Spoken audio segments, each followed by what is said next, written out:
Olá, eu sou a Maria Clara, sou bacharel em Artes Aplicadas com ênfase em Cerâmica pela Faculdade Federal de São João del Rei e nesse vídeo eu vou apresentar para vocês a Iniciação Científica Processamento Cerâmico de Baixo Custo, um passo a mais em direção à autonomia do ceramista, idealizado pelo meu professor querido Kleber José da Silva, tendo apoio financeiro da Fundação de Amparo à Pesquisa do Estado de Minas Gerais, FAPEMIG. Para começar, a gente precisa entender como que funciona a produção cerâmica. Basicamente, é necessária a modelagem de um material chamado argila, e após a sua secagem, precisa passar por um processo de queima de aproximadamente 900 graus Celsius, e aí se torna cerâmica. Isso acontece devido às modificações físicas e químicas do material na alta temperatura.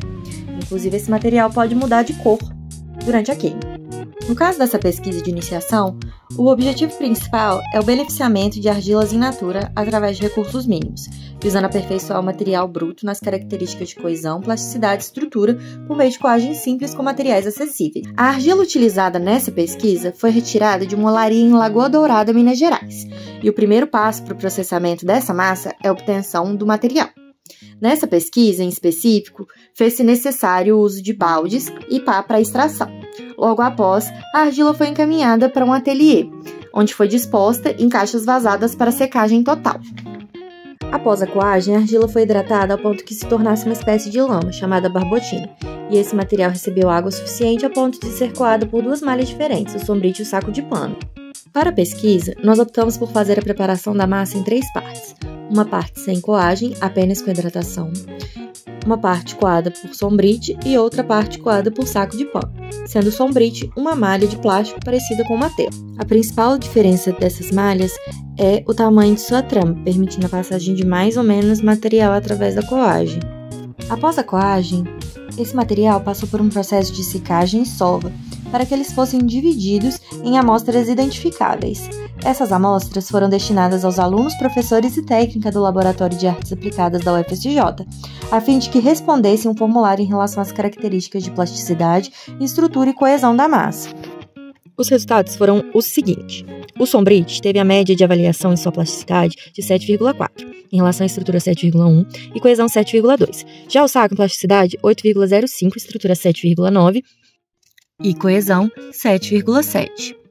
Já sem coagem, teve a nota de avaliação 4,5 em plasticidade, 3,4 em estrutura e 3,5 em coesão. Paralela à pesquisa de opinião, as massas coadas foram submetidas a diferentes testes, e eles podem ser observados através da seguinte tabela em forma de porcentagem.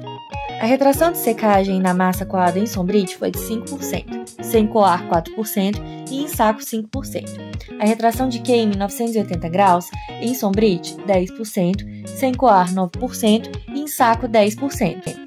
A retração de queima em 1240 graus Celsius em sombrite 14%, sem coar 11% e em saco 13%.